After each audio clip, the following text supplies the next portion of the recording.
All right.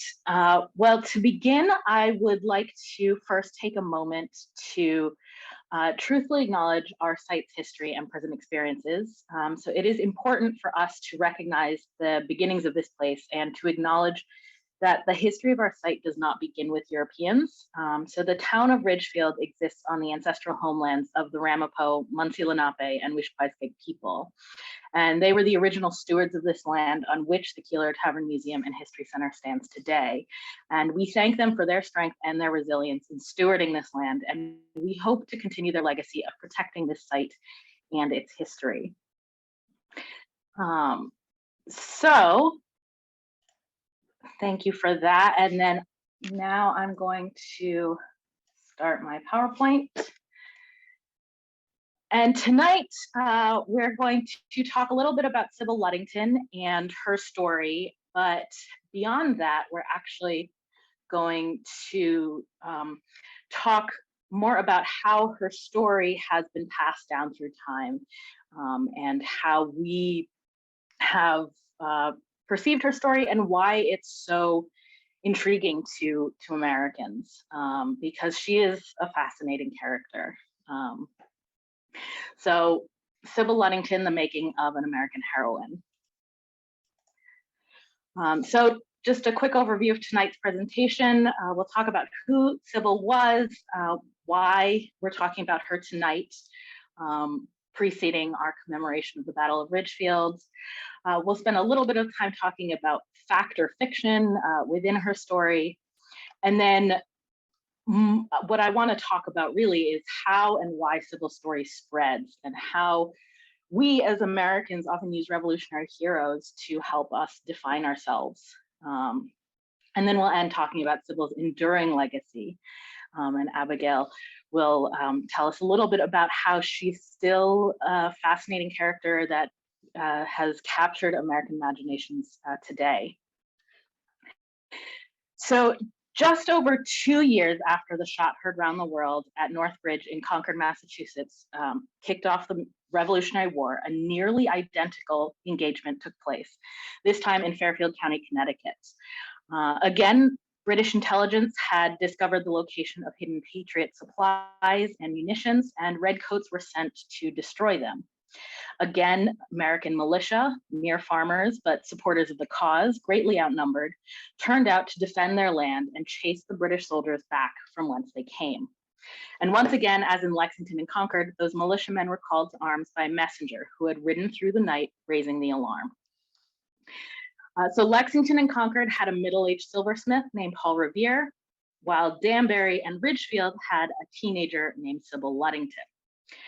On the afternoon of Friday, April 25th, 1777, British ships were spotted off the coast of Westport. And by that evening, the troops had disembarked, and by Saturday morning, their goal of the stores at Danbury seemed certain. So at various points on Friday and Saturday, messengers on horseback were sent out to sound the alarm.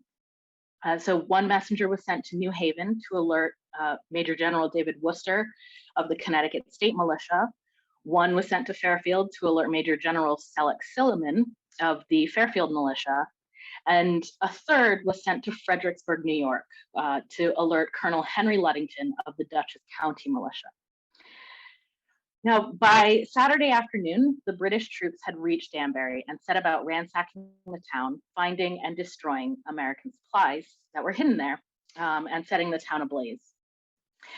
So that evening, Saturday evening, the messenger arrived at the Ludington house with the news of this British invasion, and the colonel's militia regiment were being called upon to fight off this incursion. But the regiment had been disbanded for the time being. It was the end of April, the middle of planting season, and these men were farmers, so they were scattered across the countryside tending to their farms. So someone was needed to ride and raise the alarm, summon the men. But this messenger could ride no farther. He was cold, wet, and tired, not to mention he was not familiar with the roads. The colonel couldn't go because he was needed at the house to organize the men as they arrived so they could be ready to march off to Danbury. There were no neighbors nearby to call upon. So who would be calling up the men. The colonel's 16-year-old daughter, Sybil, volunteered for the duty. Though reluctant to allow her to go, the area was notorious for having marauders and brigands. Colonel Ludington sent his daughter off on her horse with a stick to protect herself.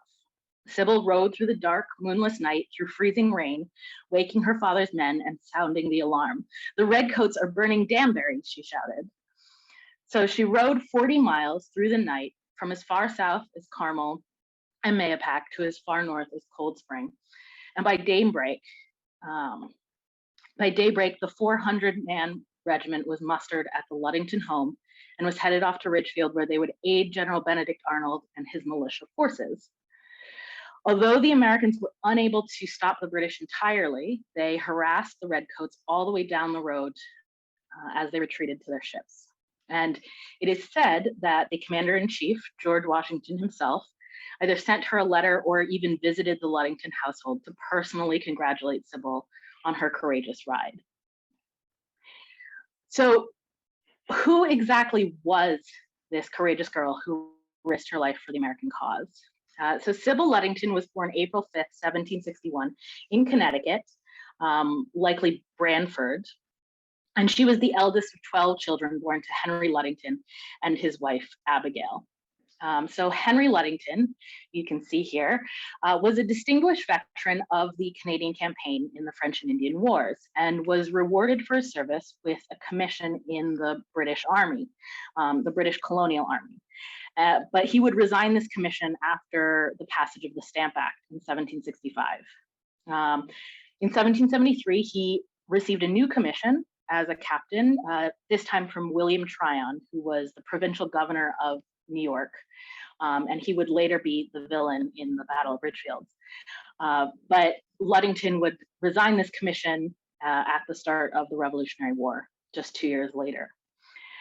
Shortly after Sybil's birth, the Ludingtons moved to Dutchess County, New York, where they would live the rest of the time, and they purchased nearly 300 acres of land in Fredericksburg, which is now Kent, New York. And it's on this property that Henry built his family's homestead, as well as the first gristmill and sawmill in the region. So you can see the gristmill is an old picture of the gristmill here. And this new home was fairly isolated with neighbors few and far between, but it was also located on the principal route from northern Connecticut to the Hudson Valley. The road from Hartford to West Point kind of went through this area. So this is a map. You can see I've starred a couple of key places. The yellow star, we have Ridgefield, and then this green star up in the north is Kent. So this is where the Ludingtons were living. And then over on the left-hand side, the blue stars are West Point, which at this time didn't quite exist, but the Continental Army was actually, there was several regiments stationed in Peekskill. So you do see there's this kind of route here. So Sybil would grow up on this farmstead in Kent, in Fredericksburg. And her main duties as the eldest daughter would have been to help her mother raise her younger siblings. In Fredericksburg, Henry Ludington was a prosperous businessman and public servant. So throughout his life, he served as sub-sheriff, justice of the peace, and town supervisor. He was also a member of the New York Committee of Safety before it was disbanded at the start of the Revolutionary War. And when New York resolved that every town and county have a militia in 1775, Henry Ludington was commissioned as colonel of the Dutchess County Regiment. And in 1776, this regiment of roughly 400 men was called upon to reinforce the Continental Army at White Plains. This would be just after George Washington had to retreat out of New York City. And the regiment would be called up several more times throughout the war. The colonel also became involved in espionage. So Westchester and Dutchess counties were the quote unquote neutral buffered territory between the British in New York City and the Americans up here in the Hudson Highlands. And they were full of dangerous brigands and various unsavory characters. So Colonel Ludington worked with Washington's spy master, Nathaniel Sackett, to actually run agents in this area. And so the famed spy, Enoch Crosby, who was the inspiration for James Fenimore Cooper's novel, The Spy, was reportedly a frequent visitor at the Ludington house. So with all of this, all of these activities that Colonel Ludington is doing, a bounty is quickly placed on his head. And Sybil took a leading role in protecting her father when he was at home. So there's one story that has been passed down that says one night, a local gang of Tories surrounded the Ludington house, hoping to capture the colonel and get the bounty. And so Sybil and her sister Rebecca were acting as sentinels that night, and they were standing out on the front porch with muskets, and they noticed this gang that's kind of surrounding the house. And so they go inside and they light all the candles in the house and march slowly back and forth before different windows to make it look like there were several armed men protecting the family. And they march all night, and by the morning, the Tories realize that they've lost their chance to capture the colonel. And so this little cartoon that I've shown here is from a children's television program called Liberty's Kids that did an episode on Sybil Ludington, and they recount this story here. Now, after the Revolution in 1784, Sybil marries Edmund Ogden of Weston, Connecticut. And Edmund had served in the Revolution as well as a sergeant in the Weston militia.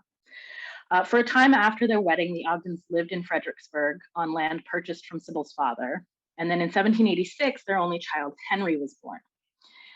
Around 1790, the Ogden family relocated to Catskill, New York, which is on the Hudson River, where they ran an inn and tavern. But Edmund unfortunately died in 1799, probably in the yellow fever epidemic that swept through the area. The widowed Sybil remained in Catskill for a time, but she sold the old tavern and bought a new one elsewhere in Catskill. So this brick building here is sitting on top of where that original tavern was in town. Henry Ogden became a lawyer and opened a firm in Unadilla, New York, and his mother moved in with his family near the end of her life. And Sybil Ludington died on February 26, 1839, at age 77, and she is buried alongside her mother and father in Paterson, New York.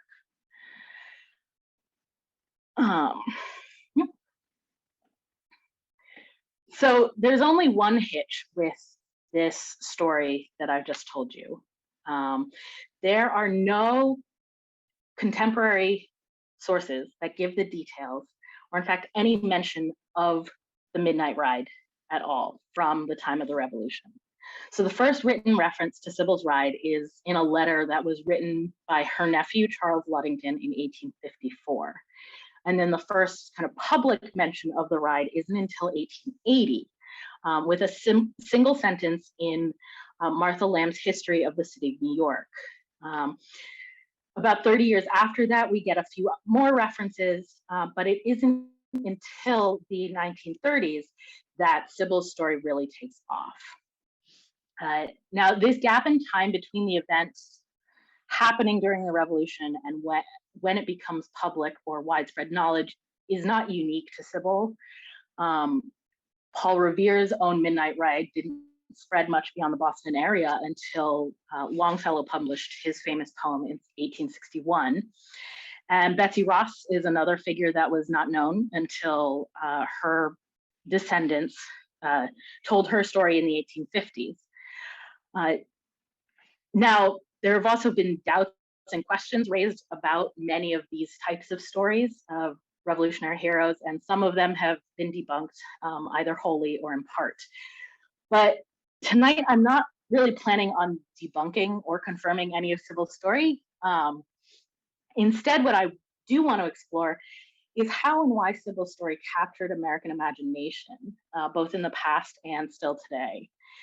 So Paul Revere and Sybil Ludington were not the only alarm riders to make these kinds of daring rides during the Revolution. This alarm system was an established part of the structure of local militias. We know that there were other riders who rode with Paul Revere, William Dawes and Samuel Prescott, two of them. But other than these few characters, most of these riders, we have no idea who they were, what their names were.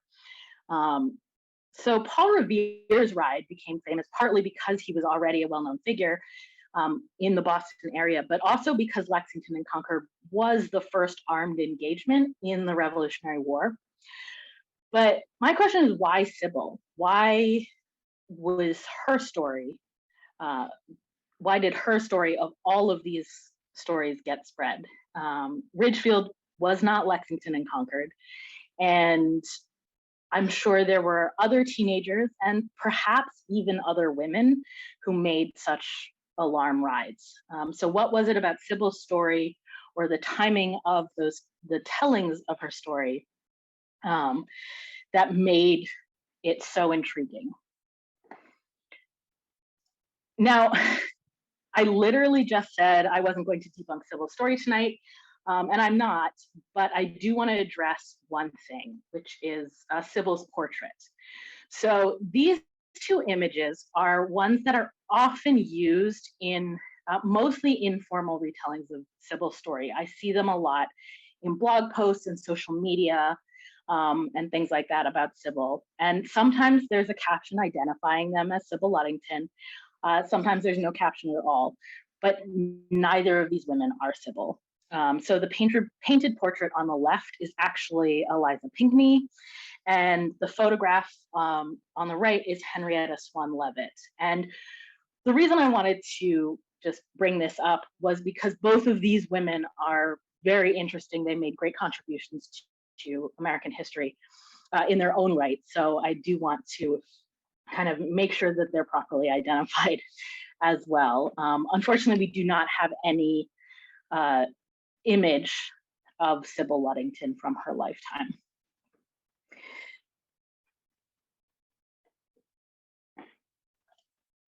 So the exploration of historical accounts that we're kind of doing tonight is a field of study called historiography, which is sometimes called the history of history.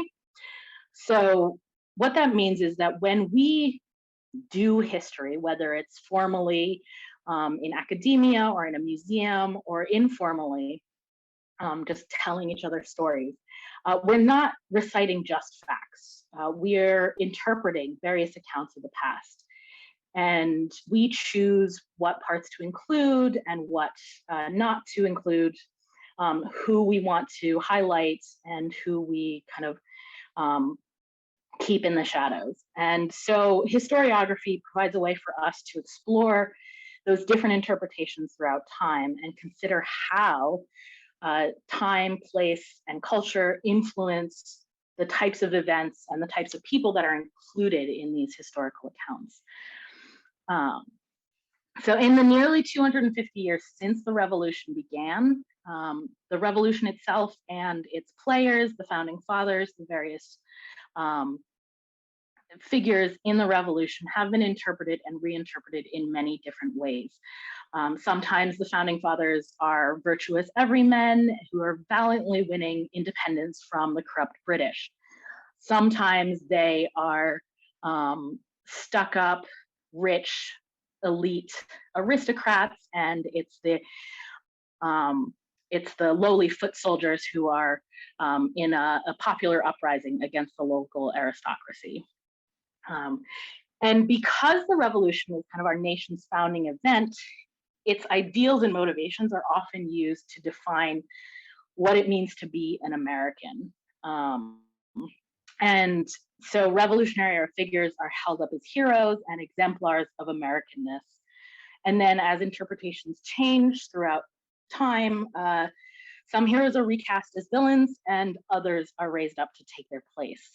So I want to take a look at kind of the timeline of how Sybil's story reaches the public imagination and how this reflects how the way Americanness was presented during those time periods. Because it's really interesting to me the way Sybil's story seems to fit so well with the way revolutionary history has been interpreted at various points in our past. So as I said earlier, the first mention we have found of Sybils Ride comes from a letter written by her nephew, Charles Ludington, to a man named Henry Deming, which was in regards to the commemoration of the Worcester Memorial in Danbury. So in this letter, Charles is lamenting that Colonel Ludington has not been properly commemorated. And he goes on to summarize the colonel's accomplishments, and then he includes this very brief mention of Sybil. So after dressing himself, Colonel Ludington put my Aunt Sybil, a young girl of about 14, on horseback in the dead of night, dispatched her to Cold Spring, a distance of some 25 miles through a country infested with cowboys and skinners, to inform General Putnam, who was stationed there. He then sounded the alarm, and by daybreak, his regiment was on the march toward Danbury. So this letter actually reflects two periods of time in this historiography that we're looking at. It reflects the 1850s when the letter is written, but it also harkens back to an earlier time when the family stories were being told in the 1820s and 1830s. So in the 1820s and 30s, there was a surge of interest in stories from war veterans, because this is when a lot of these war veterans, they're getting older, they're dying. We do see this quite often when these generations start dying. There's this kind of scramble to collect oral histories from the veterans. So that's what's happening in the 1820s and 30s. And this is near the end of Sybil's life. And we have additional family letters that indicate that Sybil told stories about her and her father's exploits during the Revolution to her children, grandchildren, and various nieces and nephews and things like that. But Charles Ludington's letter, written in 1850, is also a reflection of how the Revolution was characterized during this time, the 1850s. This was a time when the overlooked heroes were being brought to light. So in addition to the people like Colonel Ludington and the various foot soldiers of the Revolution, you also have people like Crispus Attucks, who was a Black American man who was killed at the the Boston Massacre. He was one of the 5 killed at the Boston Massacre. And abolitionists often raised him up as a symbol of the African and African American experience in the Revolution. And this period is also when the women's suffrage movement really gets going. And so women are looking for examples from the Revolution that they can point to as well, to say, hey, look, we were part of the founding of this country as well. We're not inferior to all these men.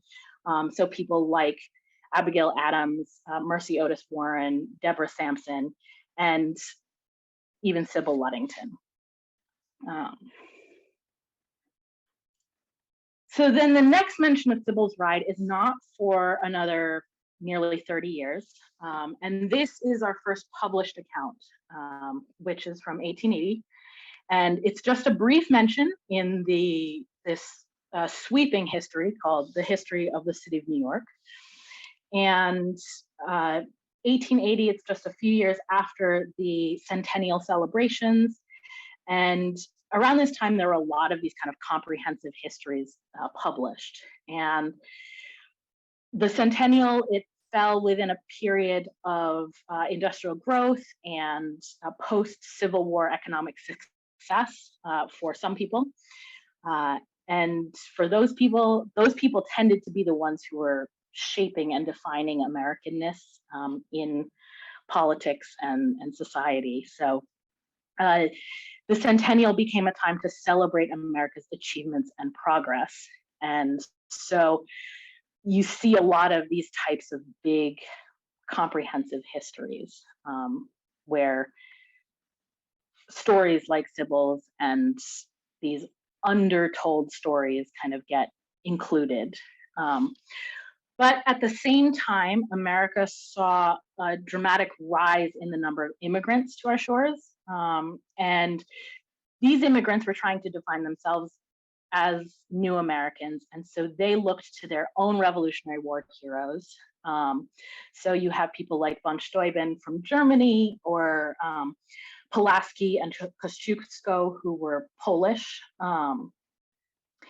But on the other side, you have many white Americans whose families have been in the country for a long time. They respond poorly to this idea that these new immigrants could have a connection to our founding. And so around the turn of the century, you get neocolonialism and a nostalgia for the colonial and revolutionary period. And these old-time Yankees they kind of declare themselves as the ones the revolution was fought for. They are the descendants of the revolutionaries. They are the inheritors of this nation. And so it is during this period, around the turn of the century, that you get a number of these lineage-based groups that are founded. Things like the Sons and Daughters of the American Revolution, Colonial Dames, groups like that. And it's in this context of lineage and descent from revolutionaries that we get the next couple of mentions of the Colonel and Sybil. So in 1907, there were two publications that refer to Sybil's story. And the first is an article in Connecticut Magazine by Lewis Patrick. And again, it's mostly about Colonel Ludington, but Sybil does get a mention. And so here's just the one line, or two lines that mentioned Sybil within this article. And then the next mention, it is a little bit longer. We get a few more details of the ride. And this comes from a biography of Colonel Henry Ludington called Henry Ludington, a Memoir. And it's both of these, the article and the biography, were published by descendants of Colonel Ludington. So Lewis Patrick was the Colonel's great-grandson, and this biography was commissioned by Lavinia and Charles Ludington, who are two of the Colonel's grandchildren. And so this is a reflection of that time where a lot of native-born white Americans seem to want to draw direct lineage connections to the revolution. Sybil's next starring role is in 1934, when roadside markers were placed along her purported route through Dutchess County, which is now Putnam County. So this falls right around the sesquicentennial, the 150th anniversary of the Declaration of Independence. And so again, we have a renewed interest in the revolution.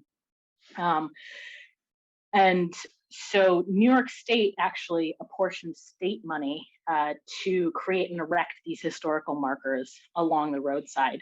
And they were meant to designate sites that are of historic significance in the colonial or revolutionary period. And anyone could apply for one of these markers. And so the Enoch Crosby chapter of the Daughters of the American Revolution, which is the local chapter, they were able to erect several markers commemorating both Sybil and her father. And at this period, we do have the renewed interest in the revolution, but it's also, we're into the Great Depression, and there's a general disillusionment with great men. And the prevailing notion of the revolution seems to be this kind of, the founding fathers were actually really selfish men who kind of disguised their motives behind public spirited actions, and in doing so created a country and a political structure that did not allow for the everyman, the everyday person to succeed as well as these rich gentlemen. So this is why you get a lot of these historical markers are talking about less of these great men, but more of, again, the everyman and the everywoman. Also around this time, among young people, this was a time for celebrating kind of the free spirit, right? The 1920s, the roaring 20s, was a time to explore your freedom. And so the founding fathers were criticized for being kind of very straight-laced and too stiff, and having created a soulless society, which I think is really fascinating. One of the heroes who's raised up during this period is Aaron Burr, who people characterized as having fought for a sense of the individual. And Burr was known to have been fairly sexually free, I guess is how they termed it. He had relationships with many women, including 2 wives, and he fathered several natural children. So he was kind of held up as this free spirit, if you will. And so I don't know that this has much to do with the DAR choosing Sybil to commemorate Sybil with the historical markers, but I do think it reflects why Sybil's story doesn't really fade in the following years, and actually begins to overshadow her father at this point. Because up until 1934, Sybil is usually mentioned kind of on the back of information about her father. But it's from this point forward that she kind of begins to come and stand alone. And it's also around this time we start to get more of those details of Sybil wearing men's clothes, riding a men's saddle, and otherwise kind of bucking the traditional female mold. So it is interesting that it happens right around this time as well. And from the 30s on, Sybil's story grows and spreads. In 1940, poet Burton Braley publishes this poem, which is a take on Longfellow's poem about Paul Revere. And again, we're heading into World War II. There's a lot of uses of Revolutionary era images of everyday Americans doing their part for the war effort. And Sybil is certainly doing that, right? She's kind of going above and beyond what's expected of her. And people are hoping that Americans in the 1940s will do the same as we head into war. So then the next big national awareness of Sybil comes in 1952, when well-known children's author Eric Berry publishes this novel, Sybil Ludington's Ride, which was inspired by those roadside markers in Putnam County. And this novel is actually the source of many of the quote unquote facts that have persisted through many of the retellings to come. So things like the fact that Sybil's horse is named Star first appear in this book, and that she had a stick to defend herself with as she rode through the countryside. So Berry does state that she did take some liberties with the history, but she does claim to have stuck mostly to the story. So it's at this time Sybil's story kind of changes to a little bit. The emphasis of Sybil's story changes. So 100 years before, when the Sybils Midnight Ride is first made public, a lot of the interest seemed to be around her gender, right? So in the 1850s and throughout the 19th century, it's because she's a woman and she's doing these things that it seems to kind of catch on. But in 1952, we're at the early part of the Cold War, and it seems to become more, she's a fascinating character because of her age. She's 16 at the time. She's on the cusp of being a child, young adult. And this early days of the Cold War, there is a huge push in the cultivation of patriotism among Americans, and a reinforcement of the ideals of what it means to be an American and of America as a democratic and capitalist nation. And there's a lot of language around how the founding fathers conceived of America as, democratic and capitalist. And at this time, there's this overwhelming concern of American students and cultivating this patriotism among students and in schools, because these are the future ambassadors of democracy. So curriculum developers use the revolution and revolutionary heroes to try to make the students feel connected to the nation as a whole and to each other, and connecting them to the narrative of the United States kind of allows them to feel like they're part of this process, and that American democracy can combat the forces of evil around the world. And that's kind of how you see some of this described in the literature. And so after this point, after 1952, Sybil's story really becomes a story for kids. So as we go through, you do see there's a statue installed in Carmel in 1961. She's honored on a postage stamp at the bicentennial. But for the most part, we get lots and lots of picture books and children's stories. And that never really stopped from the 1950s on until today. And Sybil still inspires lots of different types of media. We've got 3 here, Liberty's Kids, which is a cartoon, and she even featured in Drunk History on Comedy Central. And she was recently talked about in an article in the Smithsonian Magazine by Abigail Tucker, who will talk a little bit about why Sybil is still so fascinating to Americans in the 21st century. Thank you so much, Catherine. That was absolutely fascinating. I learned so much, even though I spent a couple of weeks learning about Sybil. Thank you so much for having me, and thank you to the Keeler Tavern too. So I wanted to just talk a little bit about how this modern story that I wrote came to be, and what I found was interesting when I was writing it from a totally ignorant perspective, as it turned out. Normally I write about science for Smithsonian Magazine, maybe a little archaeology. History is not really in my journalistic repertoire. But out of the blue, a few months ago, an editor at Smithsonian asked me to write a short story about a little known historical figure named Sybil Ludington, who had figured prominently into a Revolutionary War battle in a sleepy Connecticut town by the name of Ridgefield. Of course, this editor had no idea that I was from Ridgefield.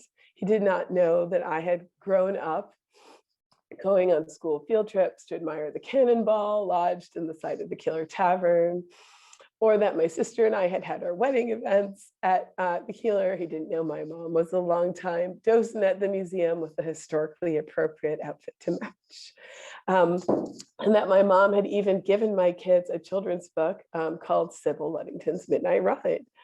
So when I agreed to take on this assignment inside, I was thinking, this is going to be so easy. If ever there was, oh, sorry, my cat's attacking the computer.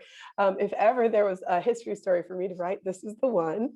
It's a story so simple and straightforward that even my 6-year-old knows it. And it's just going to write itself.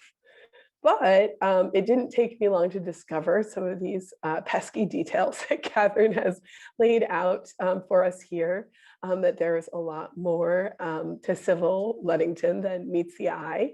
This story had been pitched as a straightforward Women's History Month feature.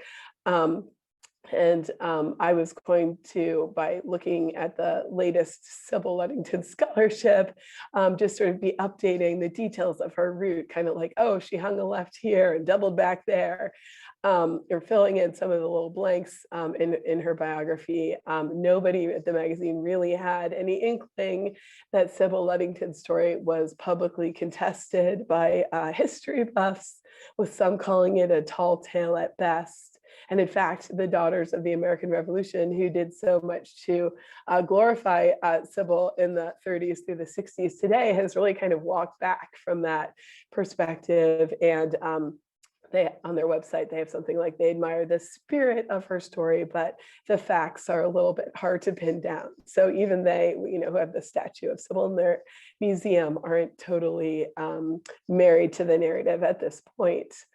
And then, of course, there was this deeper story, too, about how women of the Revolutionary era are both vulnerable to being forgotten and at risk of being claimed by all kinds of causes simply because the details of their lives, in the form of, carefully kept letters or military documents, were so often lacking.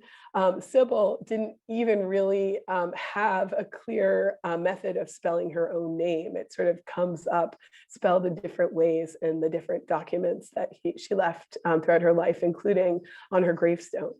So really, this is somebody whose paperwork is not entirely in order, I guess you could say. My first move was to contact a couple of sort of high-level female historians who told me a bit how I might consider Sybil's case in a broader historical context. One of these was Carol Birkin, the author of Revolutionary Mothers and other notable books on women in the colonial era. And she actually decided to include a reference to Sybil in the Revolutionary Mothers, in part because she feels that female historic figures should not be expected to be accompanied by the same kind of primary sources as their male counterparts. And she said, to me, the question is, do you eliminate all these women or do you tell their stories?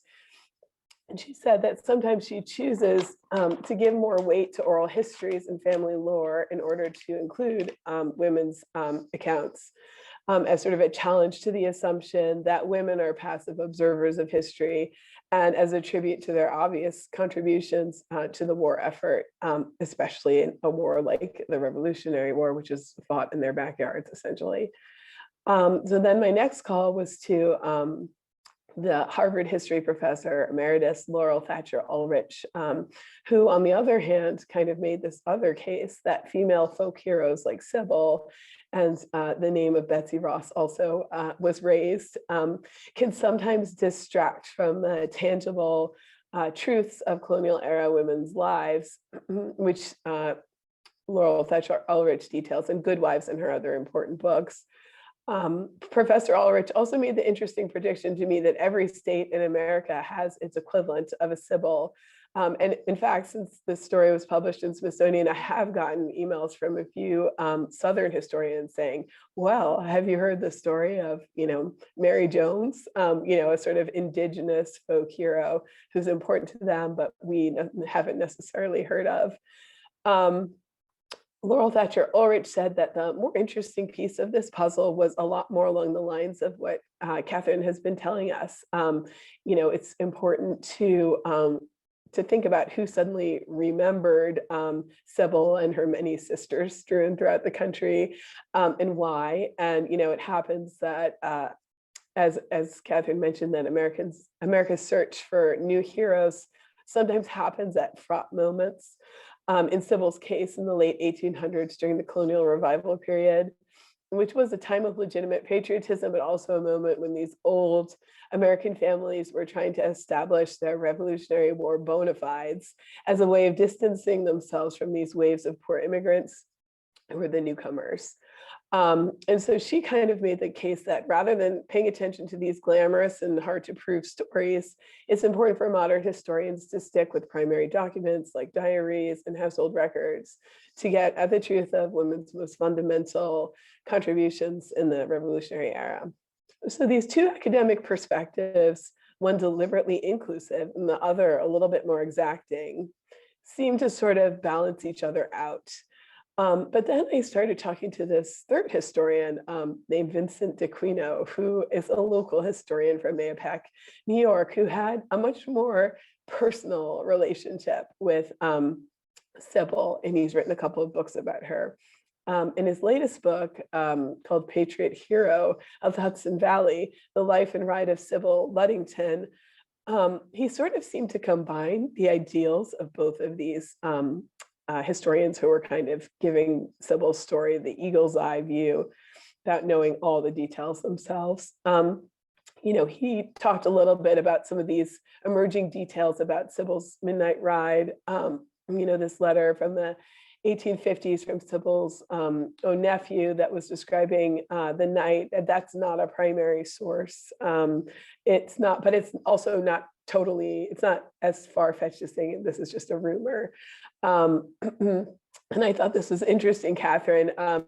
When I was reading that document again tonight, I don't think I quite realized that the nephew was trying to make the case for his grandfather, I guess, Colonel Ludington, to be honored at this ceremony that was dedicating a statue for General Worcester around where he was killed. And I was just thinking, rather than just kind of making stories up around the family fire, do you think that it would have been super bold for this nephew to sort of like start adding all these details with people who might actually know the truth, like rather than telling the reporter in the 1880s, oh, well, back in the day, Aunt Sybil got up on her horse. And then the other interesting thing that I noticed upon rereading that letter was that the Sybil stuff is just kind of an aside, and he's much more interested in kind of making these claims for his grandfather, the man, just kind of as you were saying. So he just kind of like happens to mention his aunt's wild ride. So anyways, the other interesting thing about the book that I found was that how Vincent really stayed on Sybil's tail long after she dismounted on that supposedly dark and stormy night in 1777. He kind of goes on to flesh out her whole life story, revealing how she became a single mother after her husband died of yellow fever, and a small business owner, and even sort of became embroiled in a land scheme at a certain point. He published a touching letter in Sybil's own hand, in which she sort of describes witnessing the death of her only child, which is one of these things that I think is just one of these things that these mothers in the Revolutionary era just routinely went through, but is something that is so striking to us today. And so sort of in that book, it sort of came to me that Sybil really wasn't a living statue, but she was just a real person, and at times probably a heroic one. And so I learned that if you really want to sort of know about Sybils Ride, you have to follow her, not just over this one day in history, but over decades, and even into the present, where all these new groups from feminists to gun enthusiasts are sort of adding their own twist to her tale and kind of claiming her as one of their own.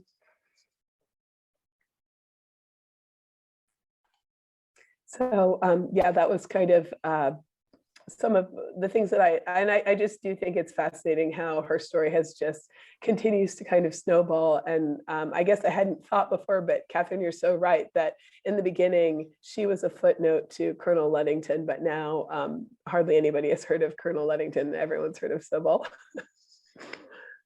Yeah, it's that was fascinating to me to kind of see the tipping point of when that happened, when she kind of overtakes her father, which to me seems a little bit, you were mentioning like in that original letter, right?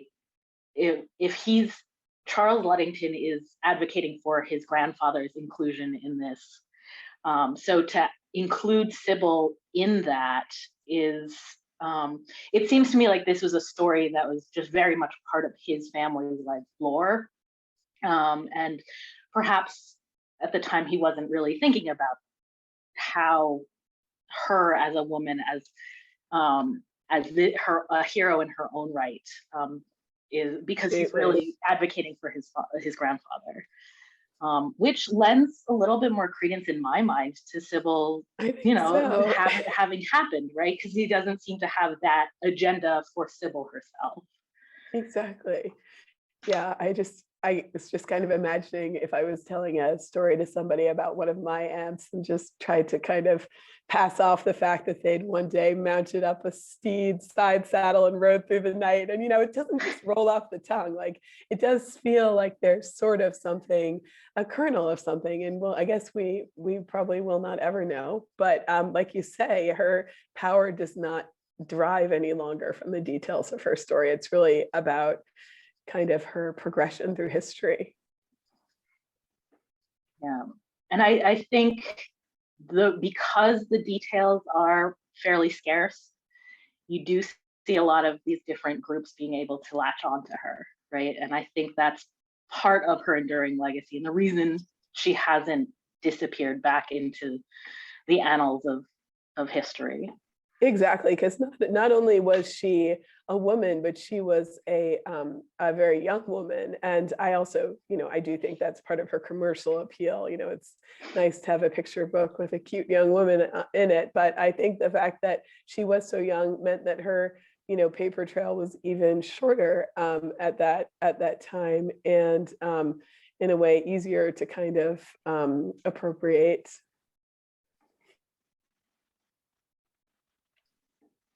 All right. Thank you for your input. It's fascinating to see because I tend to stick in the history part, right? And I don't come up to the present day and see how these stories kind of reflect among people today. Well, I'm glad that somebody sticks to the history part because it turns out to be very useful when all of a sudden you say, oh, you mean my little, picture book with a picture of sad Sybil Ludington, Sybil patted Star's neck. She told him over and over again what a good horse he was. I was like, oh, well, I'll just go with that. That's nice details. But of course, all of this is really more about conjuring her spirit and what it means to us as Americans and why we find that attractive. And I did find, without knowing that much about different historical organs and their role, the role of the DAR was really interesting to me in doing this kind of vital history in a way in the 30s, coming up, trying to kind of corral all these family letters, especially about females in the family. And then by modern day, their tactics have changed a little bit, and they say, we'd love to claim Sybil as one of our own, and in fact, I believe they have conferred honors on maybe her father, and one of her, either her son or her grandson was a decorated military veteran, but it's just like, they don't feel like they have enough information. And so that's interesting too, that they're changing as an organization, I guess. We've got just a couple of minutes left. This is a really great conversation. And there's a few things. First of all, I want to give an opportunity for any interested parties in the audience, and I know they're here, but somebody in the chat did ask if there was a DAR chapter local to us. And I wondered if anyone wanted to. I think that the ones I'm not sure if how active they still are, but I think one that was involved with Sybils Legacy is across the line in New York called is it called the Ena Crosby chapter of the DAR? I don't know if they're still active, but they did a lot. I don't know about the Ridgefield one though.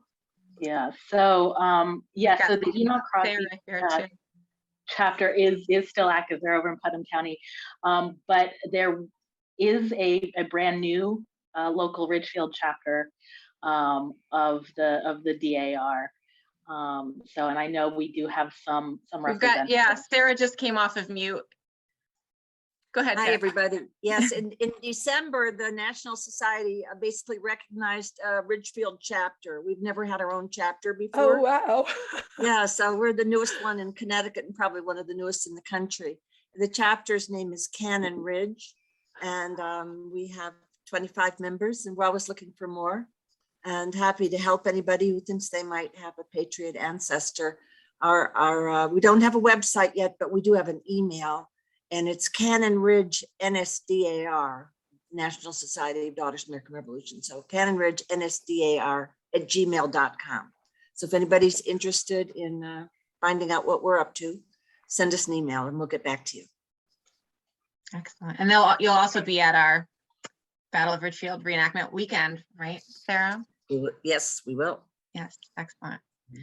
And then another little theme I see in the chat is there's a few people asking about statuary, right? So without an image of Sybil, what did they base her monument on? Suzanne was asking about a different sculpture. I think it's a different one. Anna Hyatt Huntington sculpture that was in front of Danbury Library at some point. And I wonder, I'll take a little bit of liberty here, but I wonder if either of you could just talk about the story and the way that it's appearing in art, right? Like you're pulling up like the picture, right, of like the sad Sybil or the different sketches. Catherine and I even had a discussion about what image to use when we were thinking about how to represent Sybil if there's not a face. So I wonder if either of you really had any thoughts about how that story is being depicted in art in different ways, in images or statues. So, I mean, my understanding is that the statue in Lake Glenita, I'm not sure if I'm saying that right, in New York State, was sculpted by a famous female sculptor, which I think is really cool because it happened, I think, in the 60s. And that statue is copied in miniature, and maybe there's one in Danbury somewhere. And there's also one, I think, at the DAR headquarters in Washington. And the thing about it that's really interesting is that through some kind of freak of the sculpting process, there was some kind of chemical left inside of the body cavity or the head cavity of Sybil. And so foam kind of permanently pours out of the statue's mouth. So it actually looks like she is screaming. It's actually not the kind of statue that, you know, it's definitely not an attractive young woman preening on her horse side saddle. It is a very ferocious looking girl who is basically, to our modern eyes, sort of pouring spittle in these images, and she's got her stick raised in this you know, almost a menacing manner. So I actually love the statue, and I'm hoping to take my daughters to see it at some point. But I don't know that much more about how her features have been translated. The other interesting thing is that she looks really like a child on the horseback in the famous statue. And that's a point of debate as well. You know, we call a 16-year-old, you know, they go to Ridgefield High School, we would call that a child. But in fact, Sybil's mother was 15 years old when she gave birth to Sybil. So Sybil was, in a way, you know, a full-grown woman. So I think it's interesting to watch the images kind of oscillate between child and woman, depending on where the, you know, Catherine was talking about the more modern obsession with her age, and I think that imagery is a really key part of that.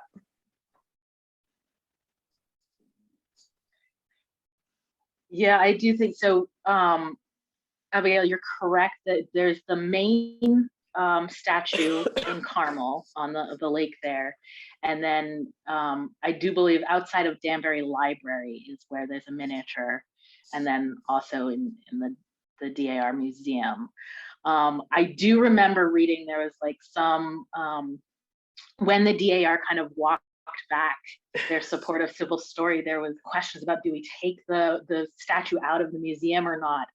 And I do believe, so the artist is Anna Hyatt Huntington. And I believe she was a DAR member. Yeah. And so the statue was allowed to kind of stay in the museum because of that. So, but I do think it's interesting, the art, because most of the art we see nowadays is from these children's books. So Sybil does look very young, right? Because you're appealing to child audiences, and even in on the television too, even for in like Drunk History, she's still kind of fairly young looking still. So it is very interesting how she's kind of aged down through time. Yeah, it's also, I think the statue, thinking of like sort of the ways that people are adapting to this, the story kind of changing or dissolving a little bit, but keeping the statues or keeping the essence of the story. It's just really interesting to think about sort of in parallel with some other intense conversations that are happening there about other statues or memorials in history and how we remember and who we remember. So I like the idea of keeping this like ferocious image of female independence. That's a really good point. All right, great. Well, thank you everyone for joining us tonight. We are really glad to have you here.